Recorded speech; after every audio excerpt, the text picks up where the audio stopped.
Have you ever wondered why many good people hardly succeed at climbing societal ladder? Why is it so hard for the right minds to have the required social power or social leadership to create the kind of change we'd all want to see in our world? Alright, let's dive in and see what could have been the problem and how you can avoid it on your own journey. Most of the solutions to the problems we have in our world, they are inside the heads of a particular set of people. But these solutions, they never become anything in this life because the owners of the solutions could never deploy them. They don't have the requisite social power to translate those ideas into real life solutions. Because without having the necessary social power in this world, ideas are just ideas and they are probably useless. The truth is, while most fail, while they feel frustrated and unable to harness the unique opportunities in their experiences, there are a few others, mostly unqualified ones, who have mastered how to grow these needed resources, and they are using it to expand their reach in the world. While the world of many good people shrink, the world of these few who have mastered social power keeps expanding. Good people mostly pride themselves in their goodness, because sometimes it's their most valued asset.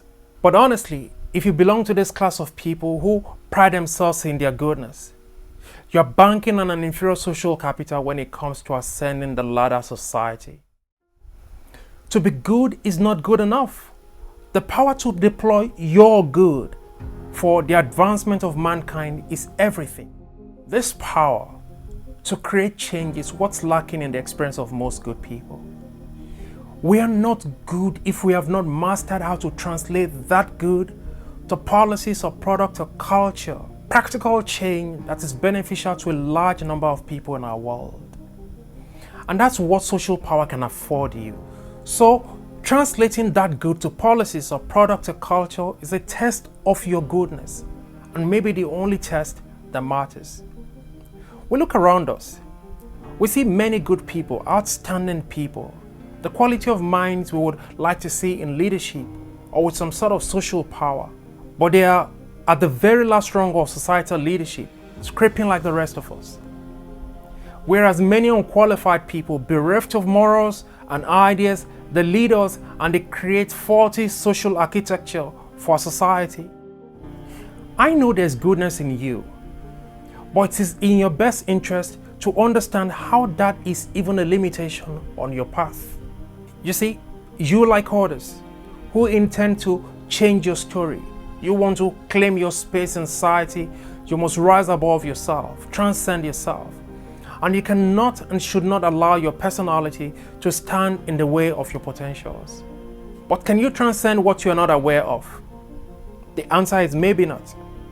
So here I will show you one critical mental limitation that stands in the way of good people and how to avoid such mistake. The singular lesson might help you see the world so differently and maybe change your experience forever.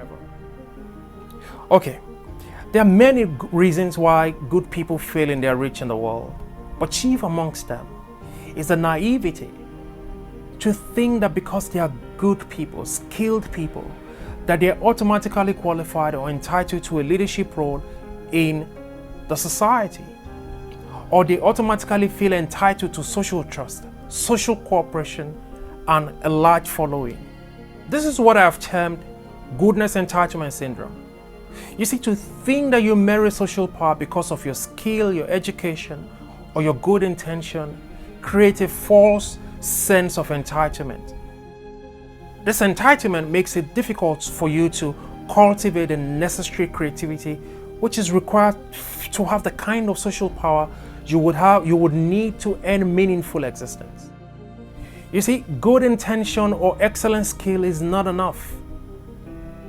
Like I said in one of my books, The Mafia Bible Ideology, if you haven't read it, we can make that happen. Just reach out to me.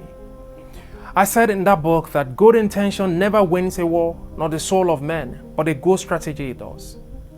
So you have to become aware of this entitlement mindset, that each time you feel entitled, you have to remind yourself that power is about cultivation and not entitlement.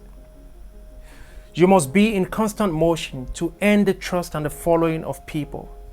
This will juice up your creative power and save you the time that you would have spent frustrated and angry and sometimes depressed when you see that the world is not responding to you, to your request, your proposal or skill as you would have expected that it should.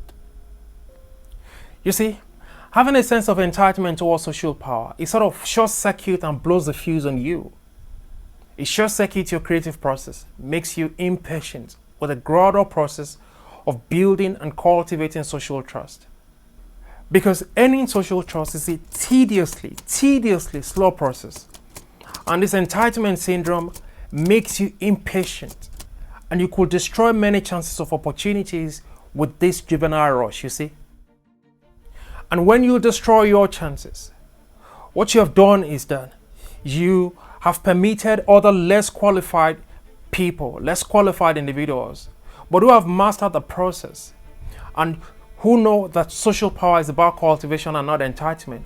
You have given these less qualified people the opportunity to attain power, and then they rise to power.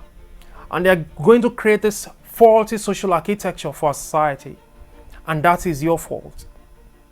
Regardless of the quality of your skill, status, or education, you see, once you begin to engage in groups and dealing with people, the first mind makeover you want to have is killing the sense of entitlement that makes you to think that you automatically deserve social power or some sort of following. That entitlement will do you no good. You must work for every trust and following that you earn. No one owes you anything, not even your position in the society, despite the fact that you might merit it because of your skill or education. So the advantage this kind of thinking, this kind of mindset could give you is that you would get more creative, which would unleash your alpha personality. It will make you cherish and not take for granted any trust that is invested in you in this way. You need to come to a place of reckoning right now, where you admit that being good doesn't translate to power or success, that being good is not good enough.